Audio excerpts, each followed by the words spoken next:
আল্লাহ রাব্বুল আলামিন বলেন, মিনহা খলাকনাকুম ওয়া ফিহা নুঈদুকুম ওয়া মিনহা নুখরিজুকুম তারাতান উখরা।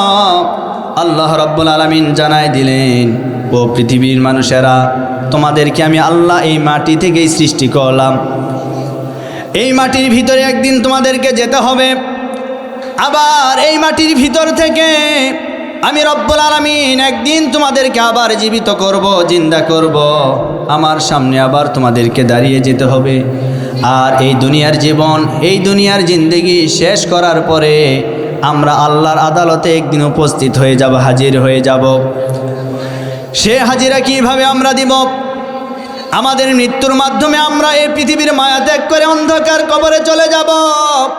তবে কোন দিন আমাদের মৃত্যু হবে, আমরা কোন দিন মারা যাব, কোন জায়গায় মারা যাব, আমরা কিন্তু কেউ জানি না। কিন্তু আমাদের মৃত্যু হবে, এটা আমরা সকলে মানি, এটা আমরা সকলে বিশ্বাস করি। আপনি একজন হিন্দুকে জিজ্ঞাসা করবেন, ভাই তুমি কি এই পৃথিবীতে আজীবন থাকবা? সেও বলবে না, আমিও একদিন মারা যাব। খ্রিস্টানকে বলবেন, সেও বলবে আমিও মারা যাব।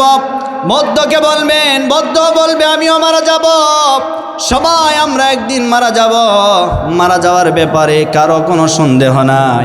আল্লাহ রাব্বুল আলামিন বলেন, কিতাবুন আনজালনাহু ইলাইকা লিতুখরিজান নাসা মিনাজ যুলুমাতি ইলান নূর। এটি হচ্ছে এমন একটি কিতাব যেই সমস্ত মানুষেরা এই কিতাবের দিকে তার এক পা অগ্রসর করে দিবে, আল্লাহ রাব্বুল আলামিন বলেন ওই বান্দাকে আল্লাহ হেদায়েত দেওয়ার জন্য একটা নয়, দুইটা নয়, শত শত রাস্তা আল্লাহ উন্মুক্ত করে দিবেন।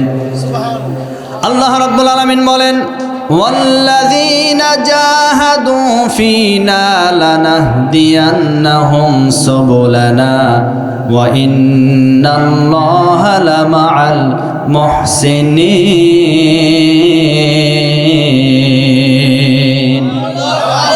আল্লাহ রাব্বুল আলামিন বলেন, যেই সমস্ত বান্দারা আমি আল্লাহর হেদায়েতের দিকে আসার জন্য চেষ্টা করবে, তারা যদি একটা রাস্তা দিয়ে আসার জন্য চেষ্টা করে, আমি রব্বুল আলামিন তাদেরকে হেদায়েত দেওয়ার জন্য একটা নয়, দুইটা নয়, আল্লাহ সাবিল ব্যবহার না করে আল্লাহ সুবুলানা দিয়েছেন, বহু বচন ব্যবহার করেছেন।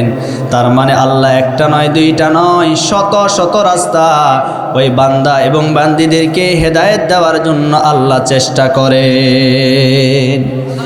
এজন্য আল্লাহ বলেন, কিতাবুন আনজালনাহু ইলাইকা লিতুখরিজান নাসা মিনাজ যুলুমাতি ইলান নূর। যেই সমস্ত মানুষেরা হেদায়েত পাওয়ার জন্য এই কিতাবের দিকে আসবে, এই কিতাবের দিকে অগ্রসর হয়ে যাবে, এই কিতাব তাদেরকে অন্ধকার থেকে টেনে টেনে বের করে আলোর দিকে নিয়ে এসে তাদেরকে আল্লাহর জান্নাতের ভিতরে প্রবেশ করায়া দিবে। আমার ভাইরা, সেই কিতাব নিয়ে আজকে আমরা বসেছি। অথচ পৃথিবীতে সবচাইতে বেশি বিরোধিতা, সবচাইতে বেশি শত্রুতা যেই কিতাবের প্রতি হয়, সেই কিতাবটির নাম হচ্ছে আল কোরআন।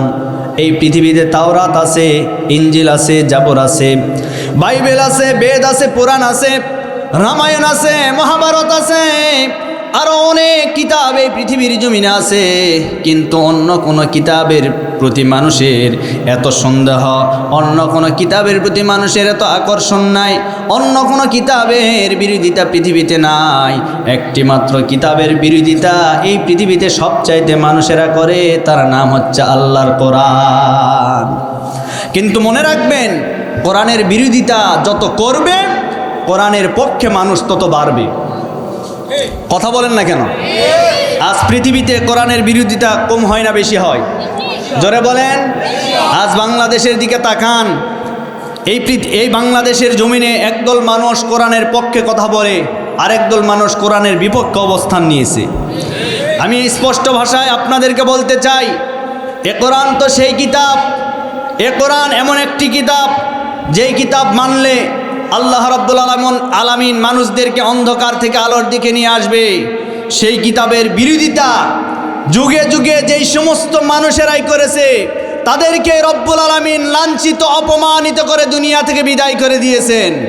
তার প্রমাণ আবু জেহেল, আবুল আহাব, উতবা, শাইবা, ওয়ালিদ বিন মুগিরা, এই সমস্ত কাফের বেঈমানেরা এই কিতাবের বিরোধিতা করার কারণে আল্লাহ তাদেরকে এই পৃথিবীর জমিন থেকে এমন অপমান অপদস্থ করে বিদায় করে দিয়েছেন।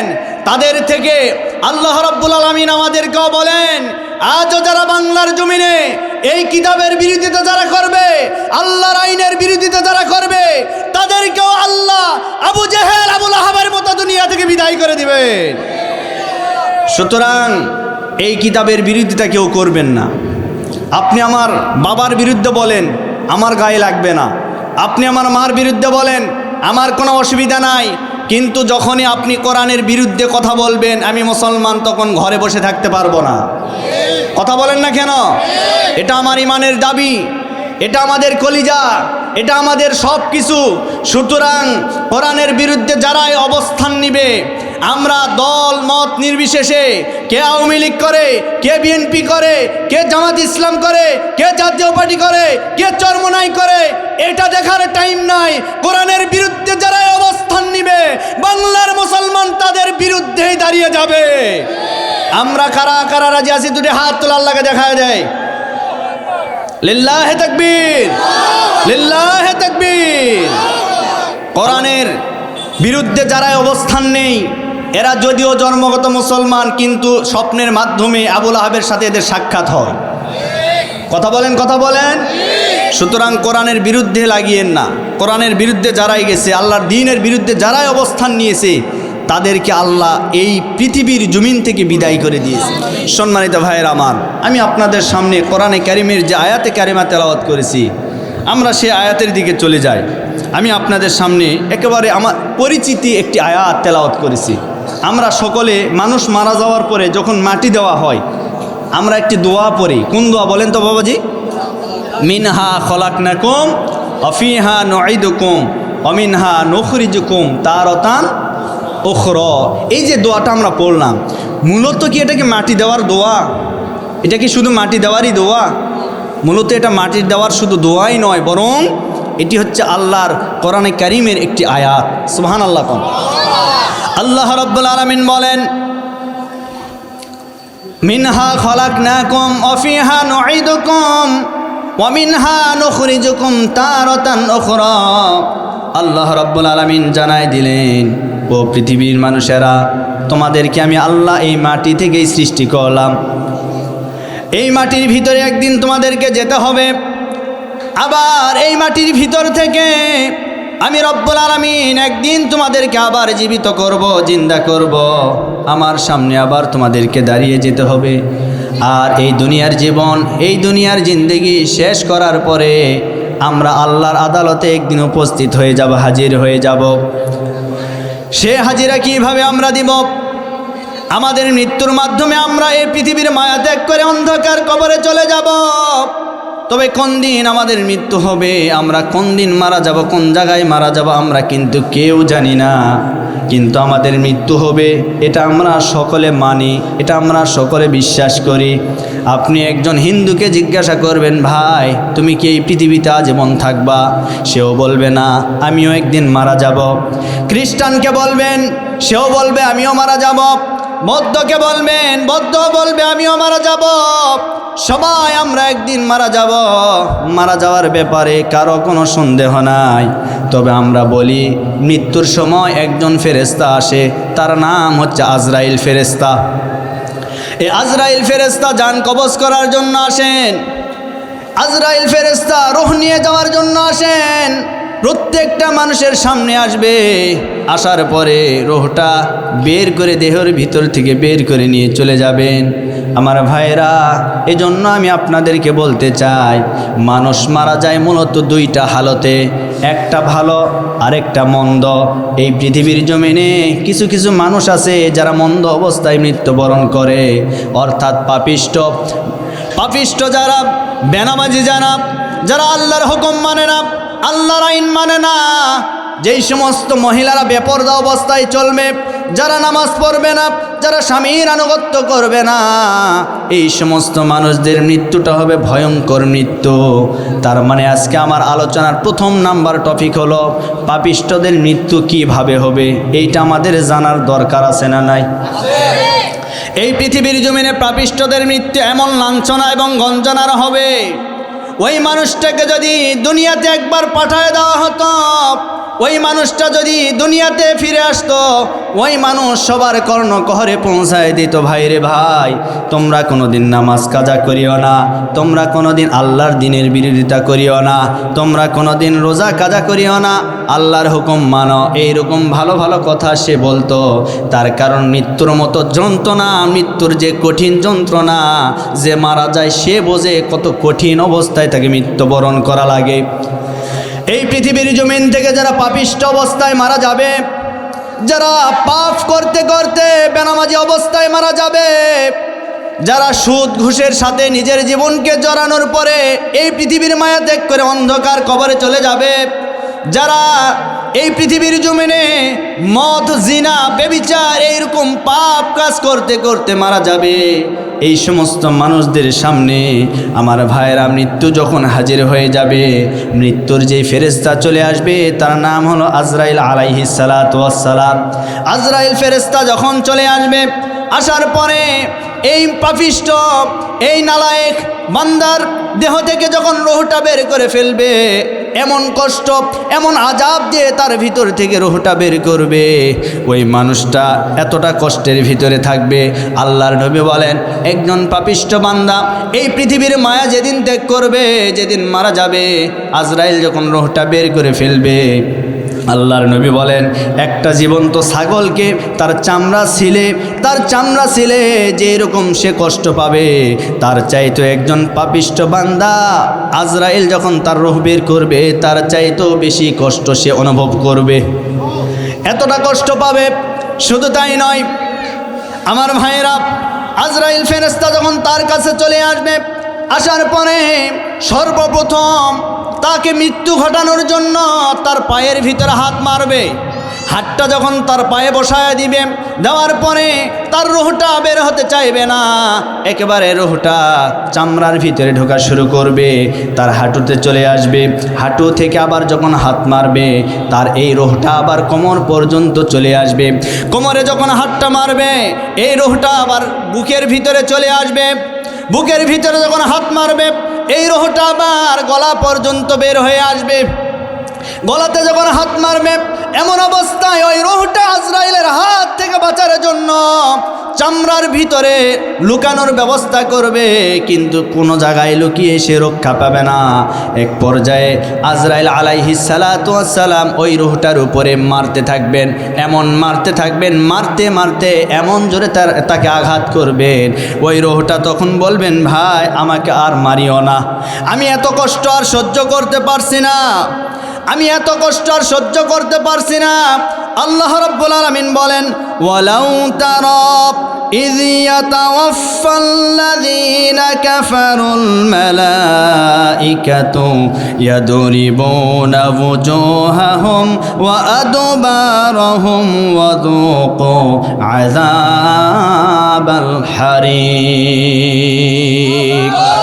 আল্লাহ রাব্বুল আলামিন বলেন, ফেরেশতা এই পাপিষ্ঠ বান্দাকে তার রূহ বের করার পরে মারতে থাকবে, মারতে মারতে এমন আযাব দিবে, ওই রূহটা তখন বলবে, ভাই আর আমাকে তোমরা মারিও না, আমি এত কষ্ট এত আযাব আর সহ্য করতে পারছি না। এরপরে আমার ভাইরা, ওই ব্যক্তিকে তখন বলা হবে, এই পাপিষ্ঠ বান্দা, আজকে তোর জানটা তুই নিজেই বের কর, তোর এই রূহটা আমরা বের করতে চাই না। আজরাইল ফেরেশতা বলবেন, তোর রূহটা আমি বের করতে চাই না, বরং তোর নিজের হাত দিয়ে তুই রূহটা বের কর। আল্লাহ রাব্বুল আলামিন বলেন, ওয়ালাউ তারা ইযিয যালিমুনা ফি গামারাতিল মাউতি ওয়াল মালাইকাতু মালাইকাতু বাসিতু আইদিয়াহুম আখরিজু আনফুসাকুম আল ইয়াউমা তুজজাউনা আযাবাল হুনি বিমা কুনতুম তাকুলুনা আলাল্লাহি গায়রাল হক। জোরে বলে আল্লাহু আকবার। আজরাইল ফেরেশতা তাকে মারতে মারতে বলবে, আর তোকে আমি মারতে পারবো না, বরং তোর নিজের জীবনটা তুই এখন বের কর। আখরিজু আনফুসাকুম, নিজের রূহটা তুই এখন নিজের হাত দিয়ে বের কর। তখন আমার ভাইয়েরা ওই পাপিষ্ঠ বান্দা ডাক দিয়ে বলবেন, আমি তো দুনিয়াতে কোনো পাপ করি নাই, আমি আজকে আবার কেন আমার রূহটা বের করব। ওই পাপিষ্ঠ বান্দা তখন বলবেন, কি বলবেন? আমি পাপ করি নাই। আল্লাহ রাব্বুল আলামিন বলেন, আল্লাযীনা তাতাওয়াফফাহুমুল মালাইকাতু যালিমি আনফুসিহিম ফাআলকাউস সালামা মা কুন্না না'মালু মিন সু। জোরে বলি আল্লাহু আকবার। ওই পাপিষ্ঠ বান্দা তখন বলবেন, আমি তো দুনিয়াতে কোনো পাপ করি নাই, তাহলে আজকে কেন আমার জীবনটা আমি নিজে নিজে বের করব? আমি বের করতে পারবো না। আমার ভাইরা এক পর্যায়ে ওই পাপিষ্ঠ বান্দা বড় আর আফসোস করে বলবেন, হায় হায়, আজকে আমার কি অবস্থা হয়ে গেল, আজকে তো আমার মৃত্যুর দিন সংগঠিত হয়ে গেল। আমার ভাইরা, আমার প্রিয় বন্ধুগণ, আজরাইল ফেরেশতা এরপরে ওর জানটা, ওর রূহটা বের করবেন। তার আগে জাহান্নামের কয়েকজন ফেরেশতা তার সামনে হাজির হয়ে যাবে। জাহান্নামের ফেরেশতারা জাহান্নাম থেকে পচা এবং দুর্গন্ধযুক্ত একটা কাপড় তার সামনে নিয়ে হাজির হয়ে যাবে। আজরাইল ফেরেশতার হাতে দিয়ে বলবেন, আপনি এর রূহটা বের করুন, এর রূহটা বের করুন। এইবার আজরাইল ফেরেশতা যখন গলার ভিতরে হাতটা ঢুকায় দিবে, দেওয়ার পরে সেখান থেকে রূহ বের করতে চাইবে, রূহ সে জায়গায় থেকে পালিয়ে মাথার ভিতরে চলে যাবে। এরপরে আস্তে করে রূহের উপরে হাতটা যখন মারবে, তার সামনে থেকে একেবারে রূহটা জোর করে টেনে হেঁচড়ে বের করবে। বের করার পরে এই রূহটা করবে কি, ওই পচাযুক্ত দুর্গন্ধযুক্ত ওই কাপড়ের উপরে রেখে ওইটা মোড়ায়া, ওইটা গন্ধযুক্ত ওইটা সর্বপ্রথম আসমানের দিকে নিয়ে যাওয়া শুরু করবেন। আসমানের দিকে যখন নিয়ে যাবেন, নিয়ে যাইতে যাইতে প্রথম আসমানে চলে যাবেন। প্রথম আসমানে যাওয়ার পরে ফেরেশতারা প্রশ্ন করবে, আপনি কার রূহটা এই মুহূর্তে নিয়ে এসেছেন? আজরাইল ফেরেশতা ডাক দিয়ে বলবেন, অমুকের ছেলে অমুকের আজকে রূহটা আমি বের করে নিয়ে এসেছি। তখন ফেরেশতারা বলবেন, আজকে তার রূহ থেকে তো দুর্গন্ধ বের হয়, পচাযুক্ত গন্ধ বের হয়, তার রূহটা আমরা আসমানে উঠতে দিব না। আসমানের দরজাটা বন্ধ হয়ে যাবে। এক পর্যায়ে যখন আসমানের দরজা বন্ধ হয়ে যাবে, তখন আজরাইল ফেরেশতা করবেন কি, ওই রূহটা জমিনের নিচে একটি জায়গা আছে, সেই জায়গার নাম হচ্ছে ইল্লিন। ইল্লিন নামক জায়গায় তার রূহটা রেখে দিবে। তার মানে বোঝা গেল, ইল্লিন এই জায়গা, এটা ভালো কোনো জায়গা নয়, এটা হচ্ছে জেলখানা। এটা কি খানা? আরো জোরে বলেন। এই পৃথিবীতে যারা পাপ করতে করতে মারা যাবে, পাপিষ্ঠ অবস্থায় মারা যাবে, তাদের রূহটা কোথায় চলে যাবে? তার মানে ইল্লিনে চলে যাবে। আর ইল্লিন কোথায়? মাটির নিচে। ইল্লিনের ভিতরে তার রূহটা রেখে দেওয়া হবে। রেখে দেওয়ার পরে তাকে মাসের পর মাস, বছরের পর বছর তাকে আযাব আর কষ্ট দেওয়া হবে। এমন আযাব, এমন কষ্ট দেওয়া হবে, এমন কষ্ট দেওয়া হবে, সে জায়গায় আগুনের ভিতরে দাও দাও করে আগুনের ভিতরে সে জ্বলতে থাকবে। আমার ভাইরা, অপরদিকে এই পৃথিবীর জমিনে যারা আল্লাহর নেক বান্দা হবে, যারা তাহাজ্জুদ গুজারি হবে, যারা 5 ওয়াক্ত নামাজ আদায় করবে, আল্লাহর দ্বীন যারা মেনে দুনিয়াতে চলাফেরা করবে, তাদের মৃত্যুটা হবে, আল্লাহর নবী বলেন, একটা শিশু বাচ্চা তার মায়ের স্তনে দুধ পান করতে করতে যেভাবে ঘুমিয়ে যায়, একজন ইমানদার বান্দার মৃত্যুটাও এইরকম রব্বুল আলামিন তাকে শিশু বাচ্চার মতো ঘুমের মাধ্যমে দান করে দিবে। আরো জোরে বলি সুবহানাল্লাহ। আমরা কি সেই মৃত্যু চাই? জোরে বলেন, চাই কি চাই না? আল্লাহ আমাদের সকলকে যেন ঈমানের হালতে মৃত্যু দান করেন। আরো জোরে বলেন। আমার ভাইয়েরা, শুধু তাই নয়, এই ঈমানদার বান্দা এই পৃথিবীর জমিন থেকে যেদিন বিদায় নিয়ে চলে যাবে, বিদায় নেওয়ার পূর্ব মুহূর্তে আজরাইল ফেরেশতা তার কাছে আসবেন। আসার পরে সর্বপ্রথম সালাম দিবে, সালাম দেওয়ার পরে তার কাছে ভালো ভালো কথা বলবে। তার কারণ সে তো আল্লাহর খাঁটি ইমানদার বান্দা, যারা দুনিয়াতে নামাজ পড়বে, যারা আল্লাহর হুকুম মানে দুনিয়াতে চলাফেরা করবে, এই সমস্ত মানুষদেরকে ইমানদার বলা হয়। আর এই সমস্ত মানুষদেরকে রব্বুল আলামিন এই দুনিয়ার জমিনে বিভিন্নভাবে পরীক্ষা করবেন। কথা বলেন। এই দুনিয়ার জমিনে, এই দুনিয়া মুমিনদের জন্য জেলখানা। আর দুনিয়া সিজনুল মুমিন ওয়া জান্নাতুল কাফির। আল্লাহর নবী বলেন দুনিয়াটা মুমিনদের জন্য জেলখানা, আর যারা কাফের, যারা বেঈমান, এদের জন্য বালাখানা। মুমিন চাইলেও গান শুনতে পারবে না, মুমিন চাইলেও ঘুষ খাইতে পারবে না, মুমিন চাইলেও সুদের ব্যবসা করতে পারবে না। এখন আপনাদেরকে আমি বলতে চাই, আপনাদের এলাকায় সুদের ব্যবসা আছে না নাই? আসতে বলেন। আছে, আছে। আপনাদের এলাকায় সুদের ব্যবসা কি বলে? হ্যাঁ, কি দেওয়া? আমাদের এলাকায় বলে ইন্টারেস্ট। কি বলে? ইন্টারেস্ট। মানে এটাকে এখন হালাল করে নিয়েছে, এখন আর সুদ বলে না, এখন বৈধ করে নিয়েছে। নাউজুবিল্লাহ, জোরে কোন। এখন আপনাদেরকে আমি বলতে চাই, সুদ হালাল না হারাম? যারা বলবে না বুঝবো তারা সুদের ব্যবসা করে। জোরে বলেন, সুদ হালাল না হারাম? আরও জোরে বলেন। তার মানে সাউন্ড দেখে বোঝা গেল একজনও সুদের ব্যবসায় জায়গায় করে না। কি কি মন খারাপ হচ্ছে? মন খারাপ? এগুলি ওয়াজ মাহফিল দিয়েছেন কেন? নিজেকে পরিবর্তন করার জন্য। আজকে সুদের ব্যবসা করবেন আর আপনি 3 বার করে হজ করবেন, আপনার হজ তো বাংলাদেশের বিমানবন্দর দূরের কথা, জেদ্দার এয়ারপোর্ট পর্যন্ত আসবে না। এমন সুদের ব্যবসায়ী আছে, নামাজ পড়ে আবার সামনের কাতারের মুসল্লি জিকিরও করে সকাল সন্ধ্যায়। বাপরে বাপ, জিকিরের সাইজ কি কি জিকিরের সাইজ জানেন? তসবিহ হাতের ভিতরে নিয়ে সুবহানাল্লাহ 33,000, আলহামদুলিল্লাহ 40,000, সুদের সাথে টাকাও লাগায় 50,000। জোরে বলেন সুবহানাল্লাহ। দেখছেন সুবহানাল্লাহ পড়ছে? সুবহানাল্লাহ না নাউজুবিল্লাহ? এরকম ব্যবসায় আছে না নাই? তুমি সুদের টাকায় বসত কর, ঘোষ সারনাম, দিন দক্ষিণা খেয়ে মরে খবর রাখো না। তুমি ইমানদারের পরিচয় দাও। আচ্ছা, যাই হোক, এই সঙ্গীতটা একটু এলোমেলো হয়ে গেছে। কেমন মুসলমান তুমি, কেমন মুসলমান, নামাজের সাথে নাই পরিচয়, মানো না কোরআন। নামাজের সাথে নাই পরিচয়, মানো না কোরআন। তুমি কেমন মুসলমান? কথা বলেন ঠিক কিনা? সুদের সাথে ব্যবসাও করে, বেনামাজি। আবার নামাজ যদি পড়ে সামনের কাতারের মুসল্লি, আবার তাদের ভাবসাব আলাদা। বাপরে বাপ, মনে হয় জিব্রাইলের খালাতো ভাই। এরকম আছে না নাই? আচ্ছা বলেন তো, সুদ খাওয়া হালাল না হারাম? জোরে বলেন। সুদের ব্যবসা করা যাবে? এই সুদের ব্যবসা করবেন না। সুদের 70টা গুনাহ। জোরে বলেন, কয়টা? এর ভিতরে সর্বনিম্ন গুনাহ হচ্ছে মায়ের সাথে জিনা করা। কেউ কি পারবে?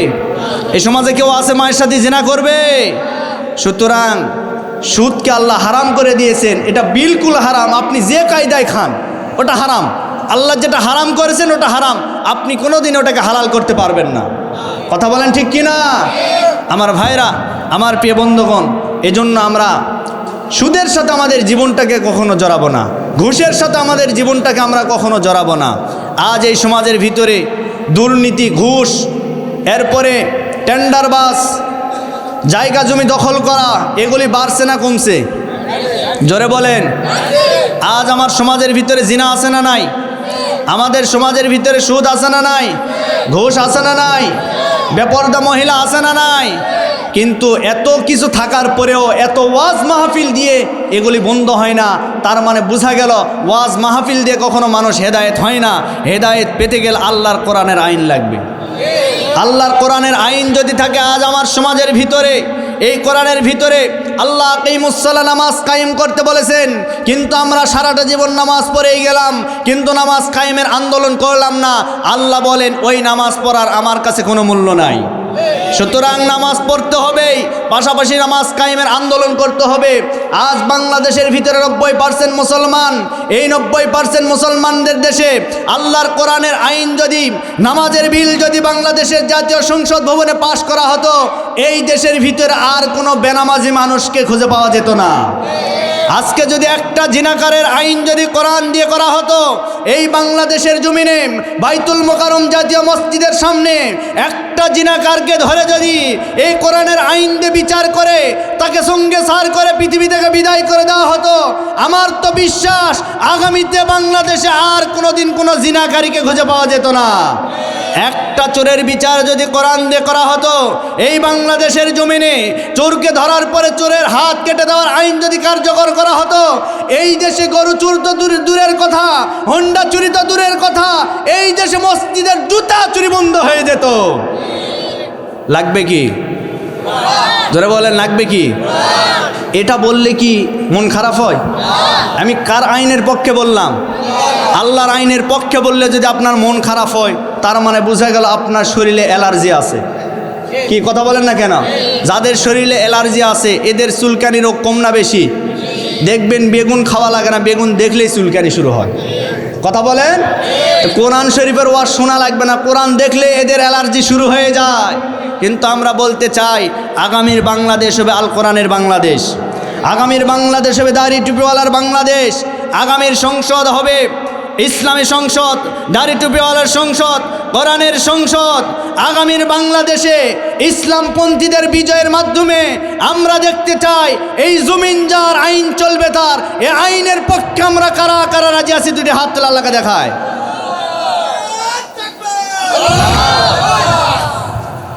দেন দেন একটু তাকবীর দেন না কেন? লিল্লাহে তাকবীর, লিল্লাহে তাকবীর। আল্লাহ কবুল করুন। ভাই সমস্যা কি? এই যে শব্দ হয় কেন মাঝে মাঝে? না কোনো ঠোকা লাগে নাই? কি সমস্যা আছে? অসুবিধা আছে?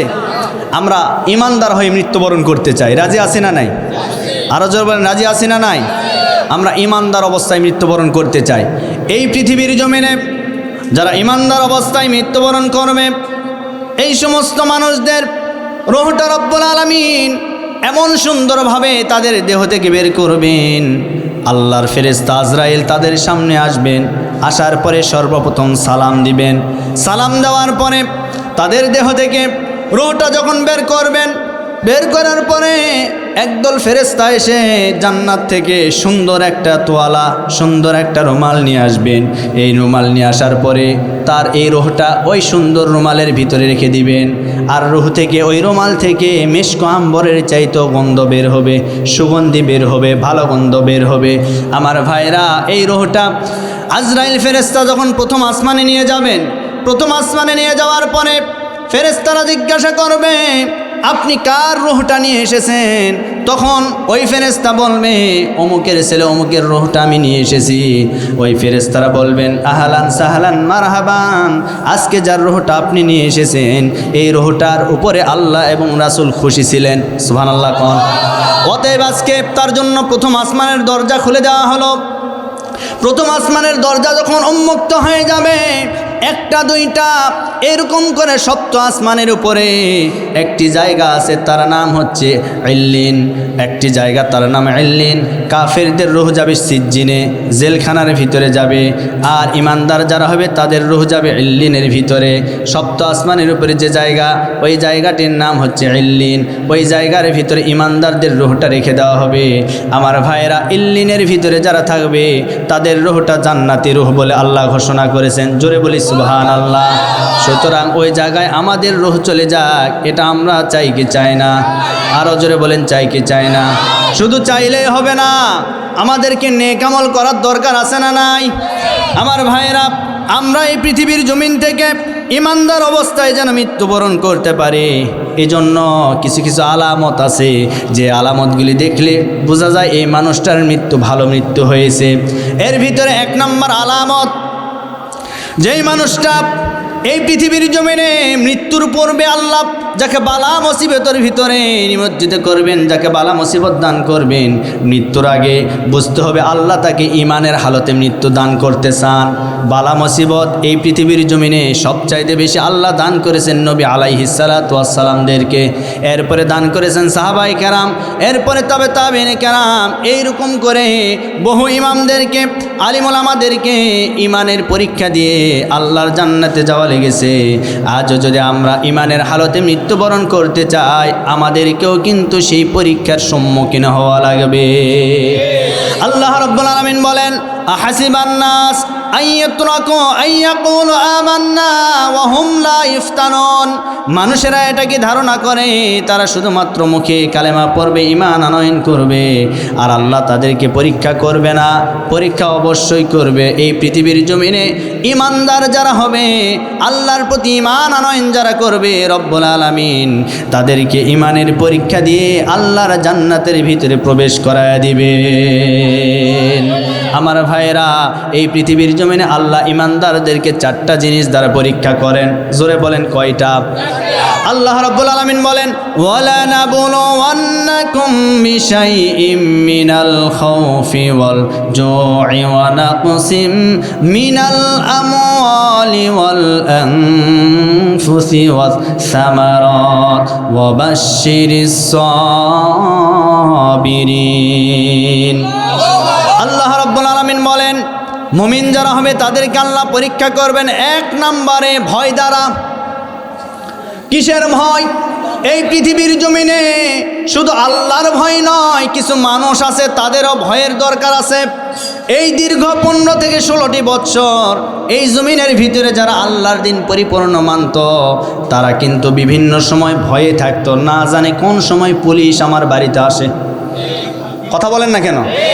এটাই কিন্তু আসল পরীক্ষা। তার মানে আপনাকে কিন্তু ভয় করা লাগবে।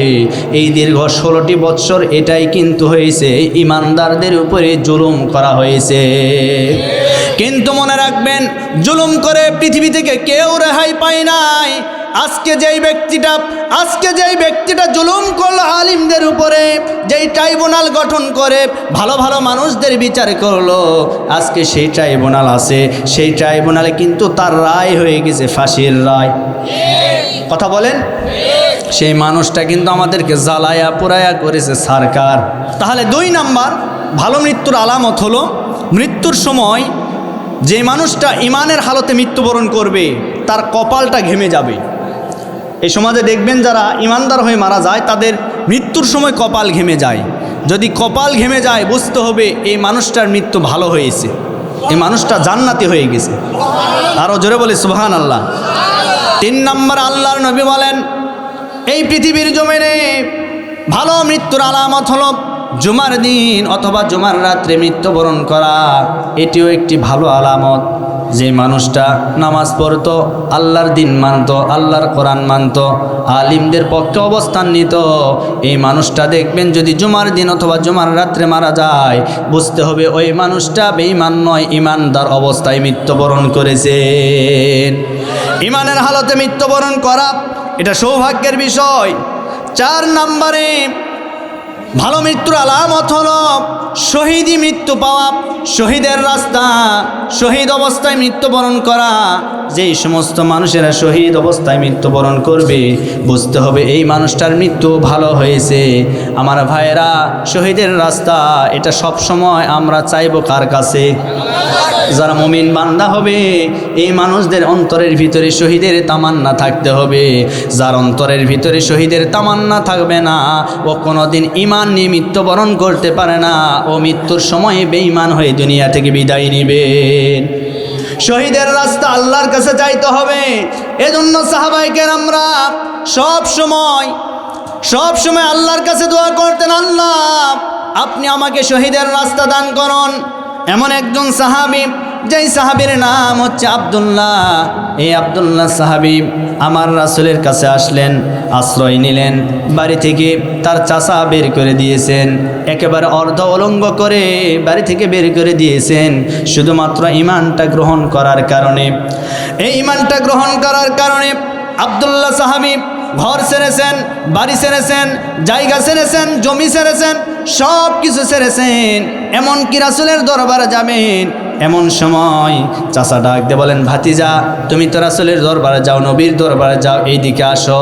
তোমার পরনে যে কাপড় আছে এই কাপড় আমার টাকায় ক্রয় করে দেওয়া। তুমি যেহেতু নবীর দরবারে যাচ্ছ, এই কাপড়গুলি খুলে উলঙ্গ হয়ে তুমি তোমার নবীর কাছে যাও।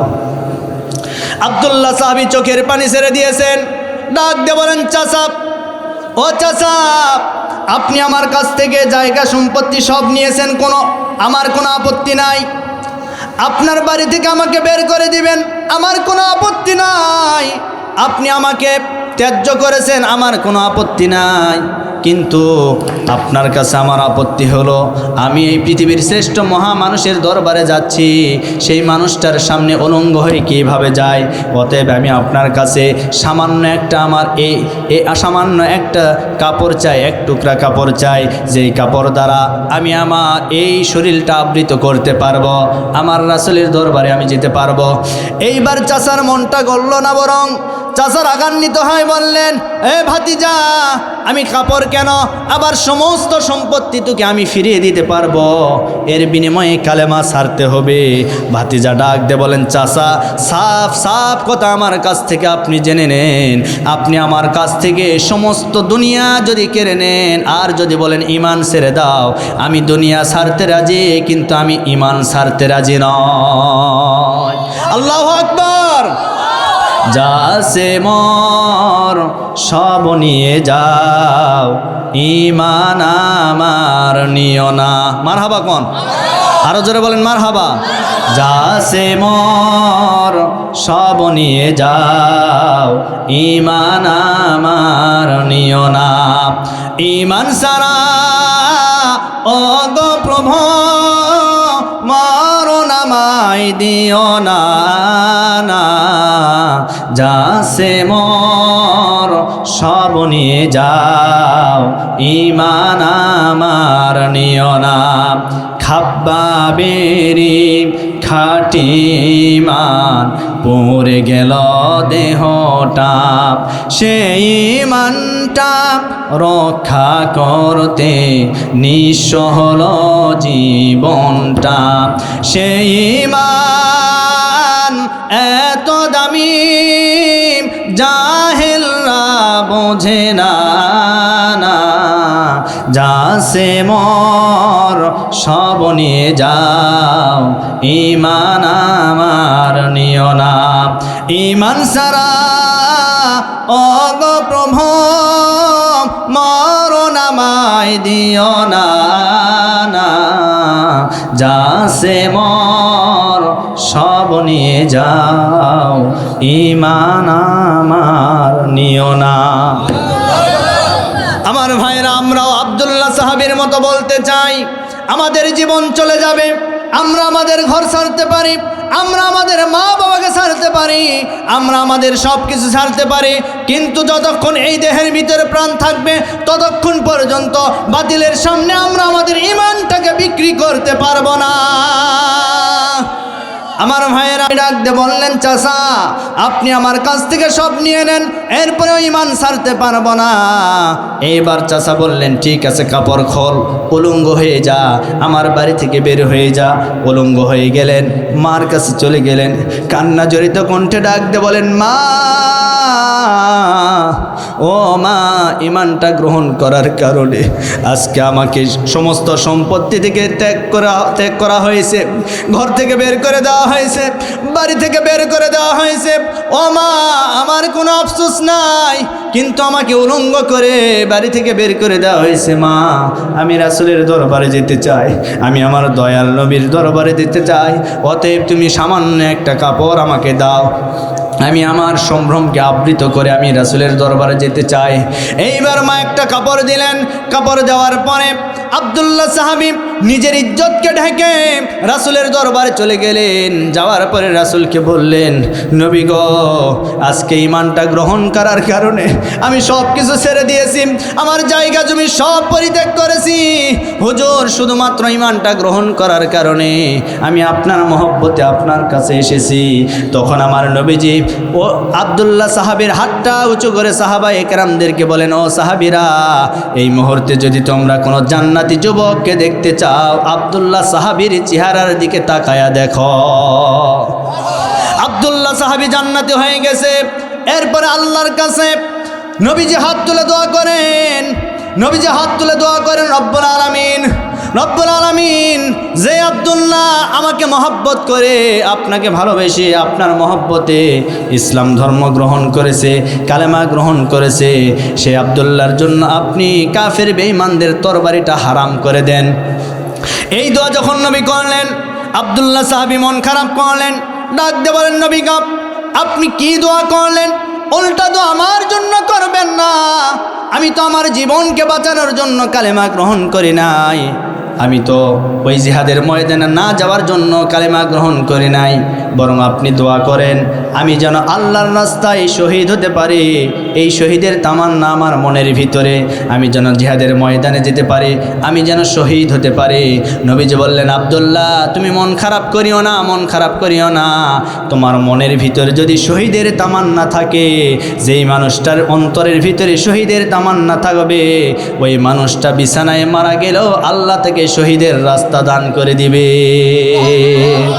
আমার ভাইরা, এই জন্য শহীদে তামান্না আমাদের অন্তরের ভিতরে থাকার দরকার আছে না নাই? এই পৃথিবীতে যেই সমস্ত মানুষেরা শহীদ হয়ে মারা যাবে, তাদের মৃত্যুটা কিন্তু ভালো মৃত্যু। যেমনটি যারা শহীদ অবস্থায়, ইমানদার অবস্থায় মারা যাবে, আপনি দেখবেন তাদের জন্য আসমান কাঁদবে, জমিন কাঁদবে, মানুষেরা কাঁদবে, পশু পাখি কান্নাকাটি করবে। যার প্রমাণ এই পৃথিবীতে আমরা দেখেছি, আমরা এই বাংলার জমিনে দেখেছি। আমাদের কোরআনের মুফাসসির আল্লামা সাঈদী যেদিন দুনিয়া থেকে বিদায় নিয়ে চলে গেছে, এই পুরো পৃথিবীর মানুষ তার জন্য কান্না করে দোয়া করেছে। ঠিক কিনা বলেন? আমার ভাইরা, তারা চেয়েছিল আল্লামা সাঈদীকে মিথ্যা মামলা হামলা দিয়ে জেলখানায় বন্দি করার মাধ্যমে এদেশের জনগণ থেকে তাকে বিচ্ছিন্ন করবে, কিন্তু তারা পারে নাই। বরং তার জনপ্রিয়তা যা ছিল তার চাইতে আরো দ্বিগুণ বেড়ে গেছে। কথা বলেন? তারা চাইতো আল্লামা সাঈদীকে আমাদের কাছ থেকে আলাদা করতে, কিন্তু আমরা বলতে চাই, তিনি আমাদের বাংলাদেশের রত্ন ছিলেন, আমাদের বাংলাদেশের অহংকার ছিলেন। তিনি আমাদের মাঝ থেকে বিদায় নিয়ে গেছেন, কিন্তু এই বাংলাদেশের 90% মুসলমানদের কলিজার ভিতরে তার জায়গা এখনো আছে। আমার ভাইরা, আমার প্রিয় বন্ধুগণ, তাহলে আমি বলতেছিলাম 4 নম্বরে, এই পৃথিবীর জমিনে যারা শহীদ হয়ে মারা যাবে, এই সমস্ত মানুষদের মৃত্যুটা ভালো মৃত্যু। ভাই, বক্সটা এখনও ঠিক হলো না, দেখেন পরপর করতেছে। এ কেমন সাউন্ড বলেন তো ভাই? ঠিক করেন। সাউন্ড তো ভালো, মাশাআল্লাহ, অনেক সুন্দর। আপনার সাউন্ড সিস্টেম অনেক ভালো, খুব সুন্দর সাউন্ড, আলহামদুলিল্লাহ, খুব সুন্দর। কি আপনাদের কষ্ট হয়? কষ্ট হয়, কষ্ট হয়। আমার ভাইয়েরা, এবার আসেন, ভালো মৃত্যুর আরেকটা আলামত হলো, এই পৃথিবীর জমিনে নেক আমল করতে করতে, যারা ভালো ভালো কাজ করতে করতে মারা যাবে, আল্লাহ তাদেরকে ইমানের হালতে মৃত্যু দান করবেন। আজকে দুনিয়াতে আমরা চাইলেও কিন্তু ভালো কাজ করতে পারবো না, আল্লাহর যদি অর্ডার না হয়। কি কথা বলেন না কেন? আল্লাহ যদি আমাদেরকে অর্ডার করেন, তাহলে আমরা ভালো কাজ করতে পারবো। আল্লাহ যদি আমাদের কপালে হেদায়েত রাখেন, তাহলে আমরা হেদায়েত পাবো। আর যদি কপালে হেদায়েত না থাকে, মসজিদের কাছে বাড়ি হলেও আজান হলে মসজিদে যাইতে পারবো না। আবু জেহেলের বাড়ি কোথায়? আবু জেহেলের বাড়ি কোথায়? হারাম শরীফের কাছে।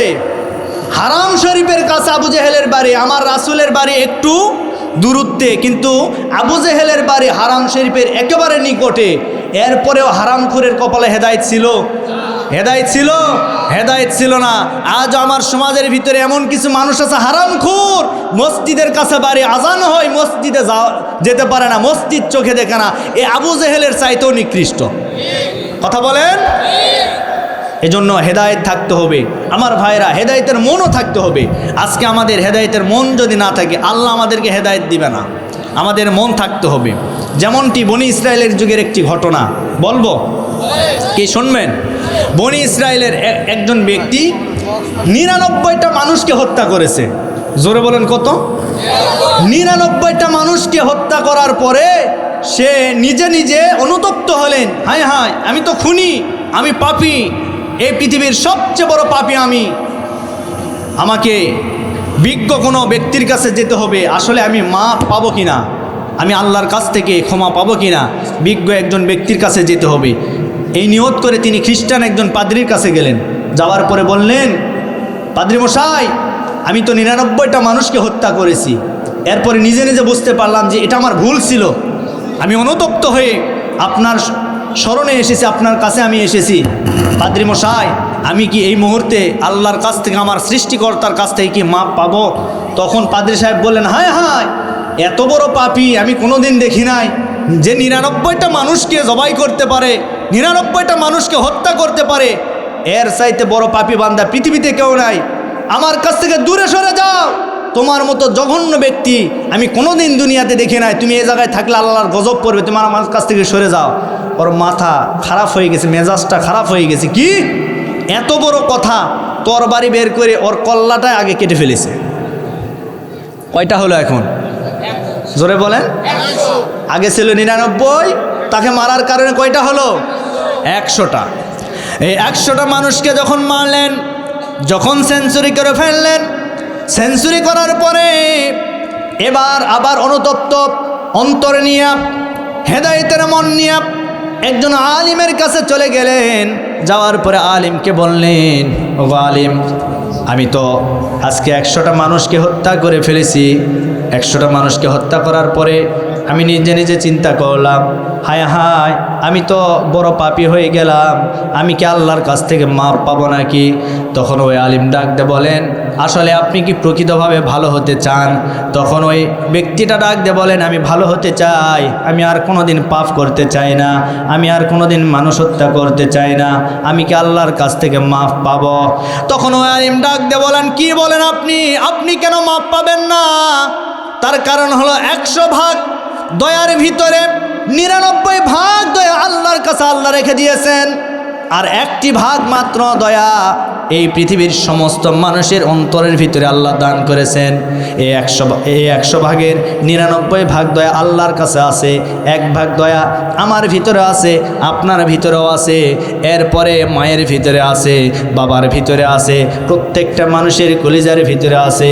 বলেন তো, 1 ভাগের সামান্য একটা অংশ দয়া আমরা পেয়েছি, এরপরেও কোনো একটা নিরীহ মানুষকে কাতরানো অবস্থায়, অ্যাক্সিডেন্ট অবস্থায় যদি লাফাইতে মৃত্যুবরণ করে, বলেন তো আমাদের কলিজার ভিতরে দয়া হয় কি হয় না? শুধু তাই নয়, আজকে পৃথিবীর জমিনে সবচাইতে দয়া দেখায় মা সন্তানের জন্য। সন্তান যখন বিপদে পড়ে যায়, সন্তান যখন অসহায়ের ভিতরে পড়ে যায়, এই পৃথিবীর কোনো মানুষ বোঝে না, আগে জানে মা।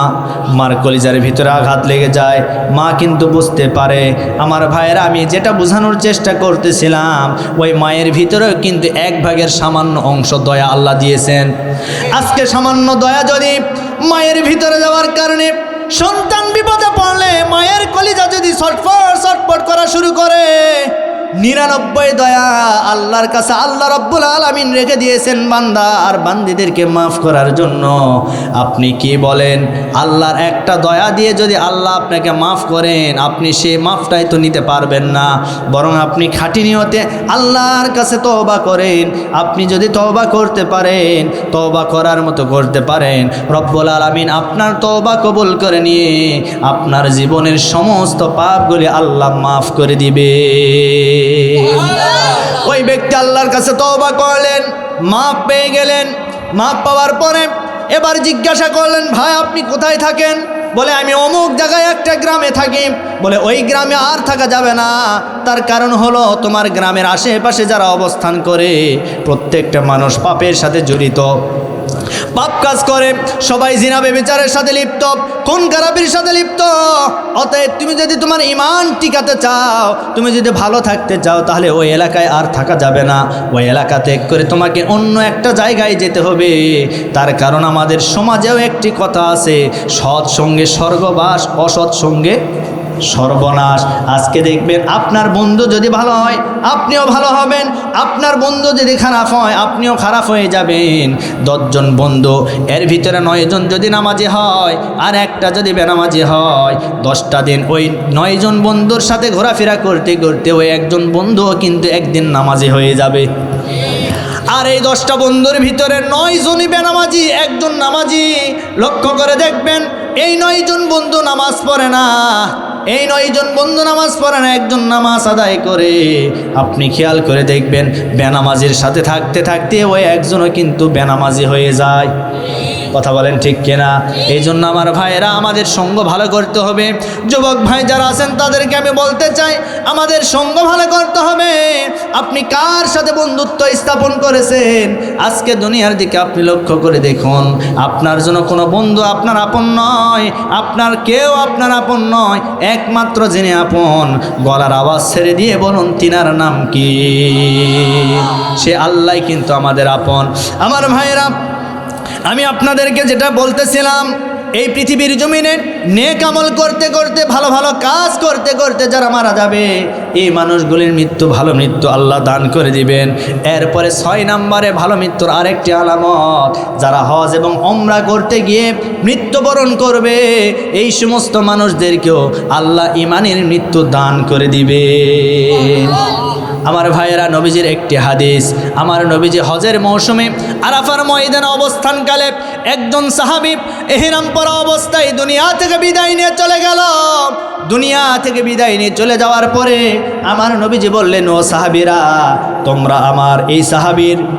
আমার এই সাহাবীর যে ইহরাম পরিহিত অবস্থায় সে এই আরাফার ময়দানে এসেছে ওই ইহরামের কাপড় দিয়ে তাকে কাফনের কাপড় বানায়া দাও। তার মানে যারা হজ করতে যায় ইহরামের কাপড় যারা পরে এটাই তাদের জন্য মৃত্যুর কাপড় হয়ে যায়, মৃত্যুর কাপড় হয়ে যায়। আমার ভাইয়েরা আল্লাহর নবী বললেন তাকে ইহরামের কাপড় দিয়ে মৃত্যুর কাফনটা পরে দাও। আর জানাজার সময় তোমরা তার চেহারা তার মুখটা খুলে তোমরা ওপেন করে রাখবা, এমন অবস্থায় জানাজার নামাজটা আদায় করা লাগবে। আমার ভাইরা সাহাবায়ে কেরামরা জিজ্ঞাসা করলেন, ইয়া রাসূলুল্লাহ আমরা তো জানি যারা মারা যাওয়া অবস্থায় সকলকে কাফনের কাপড় ঢেকে দিয়ে হাত মুখ সব কিছু ঢেকে দিয়ে জানাজার নামাজটা সম্পন্ন করা লাগে, কিন্তু আপনি আজকে নতুন একটি কথা বললেন। সেই কথাটা হলো তার মুখটা কেন খোলা রাখতে হবে? ও আল্লাহর পয়গাম্বর আমরা জানতে চাই। নবীজি এবার ডাক দিয়ে বলেন, ও সাহাবীরা যেই মানুষটা হজ এবং ওমরা অবস্থায় মারা যায় এদের মুখটা খোলা রেখে জানাজার নামাজটা আদায় করতে হয়। এর কারণ হলো এই মানুষগুলি জান্নাতের ভিতরে সব সময় এদের মুখ দ্বারা তালবিয়া পাঠ করতে থাকে। আরো জোরে বলি সুবহানাল্লাহ। আমার ভাইরা তাহলে নতুন একটি কথা শুনলেন।